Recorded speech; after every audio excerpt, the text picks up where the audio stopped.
But it also brought to life ghost stories from a modern version of the folktale, the urban legend.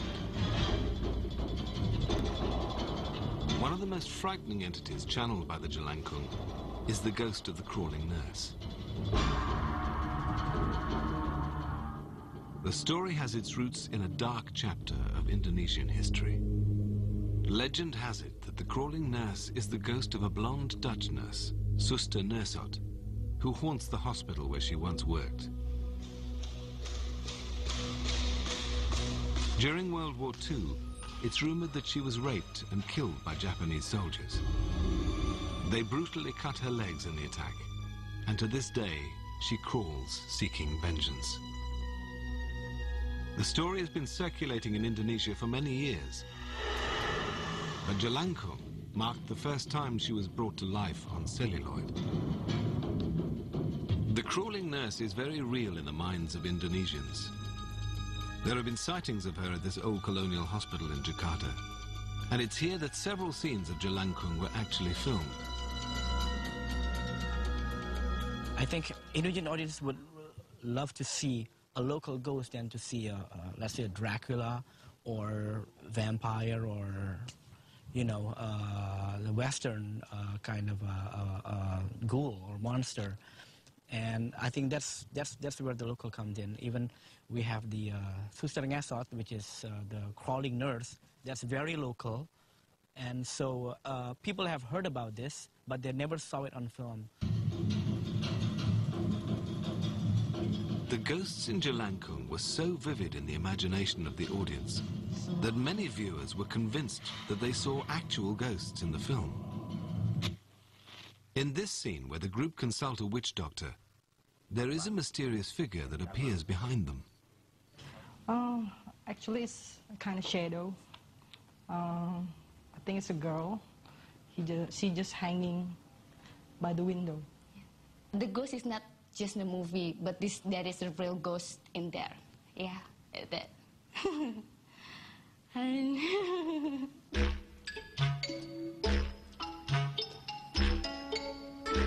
The real ghosts were spotted by many viewers, and directors Rizal and Josa were flooded with calls.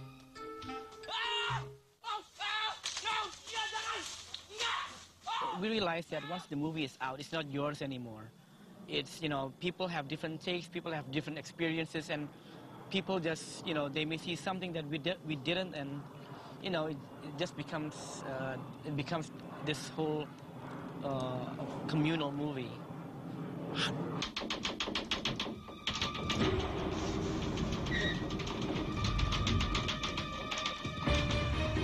Not only was Jelangkung a huge box office success in Indonesia, it sparked a national craze for all things spooky.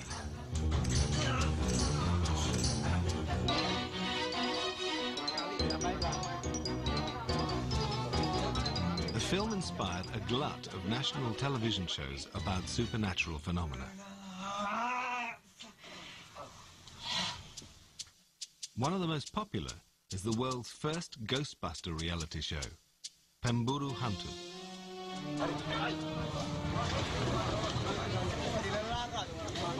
Over 10,000 people have written in to request the unique extermination services of the show's team of Ghostbusters. This man's home is plagued with evil spirits. He believes ghosts are making his father ill and unable to work.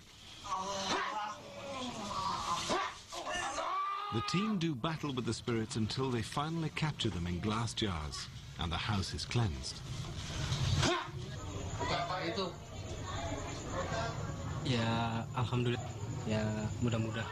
I feel so happy. I hope that this is a new start for our family, and that my father now feels well again. We hope that he'll be able to go back to work 1 or 2 days from now.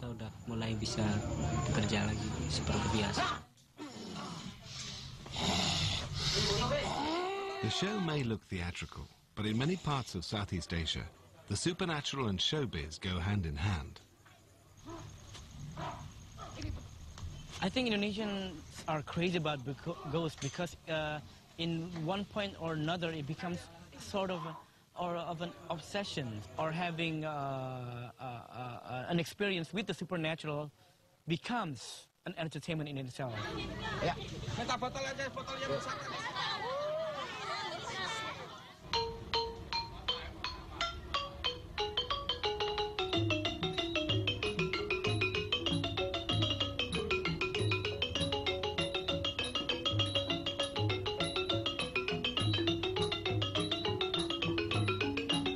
Thailand is an ancient kingdom with many epic myths and legends. Buddhism is the main belief system. But long before Buddhism came to this country, reverence of ghosts and spirits prevailed. Now, traditional Buddhist beliefs live side by side with ancient spirit worship. One of Thailand's biggest grossing films is a ghost story based on a legendary icon. The 1999 film Nang Nak, or Story of Nak, tells the tale of the terrifying and powerful ghost, Mae Nak. พวกมึงคิดจะจองเวรกูไปถึงไหนกูไม่เคยไปข้องเกี่ยวอะไรกับพวกมึงเลยทำไมต้องมาแสเรื่องผัวเมียของกูนะ Mae Nak is a young woman who dies in childbirth while her husband is away at war. When her husband returns, he finds her and their baby are there to welcome him. But while he thinks everything is normal, the rest of the village and the audience know that Mae Nak is a ghost. And anyone who gets in the way of her and the husband that she loves will suffer her wrath. คิดพรากลูกพรากผัวเขาหาใช่กูทำไม่แต่ดีล่ะวันนี้พวกมึงมารังแกเผาเรือนกูกูจะอาละวาดให้พวกมึงเห็นกับตา The story of the ghost of Mae Nak is something that every child in Thailand grows up with. Thais believe that Mae Nak was a real woman who lived in the Prakanong River district. The ghost of Mae Nak has become a classic figure of horror in Thailand, like Dracula or Frankenstein. But unlike her Western counterparts, Mae Nak is also a figure of worship and respect.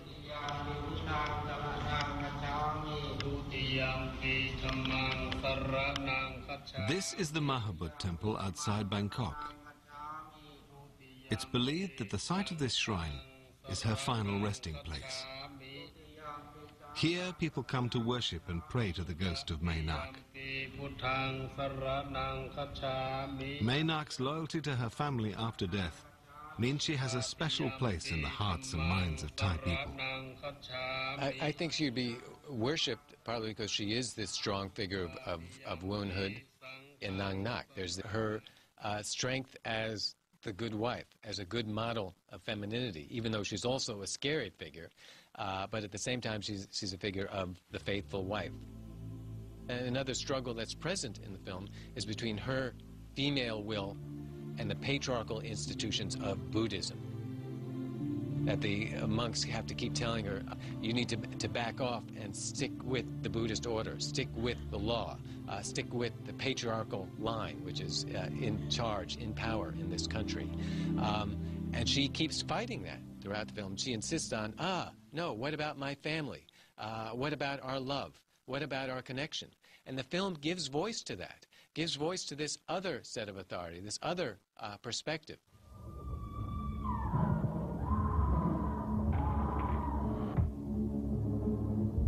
Many Thai horror films of the past have depicted Mae Nak as a bloodthirsty ghoul out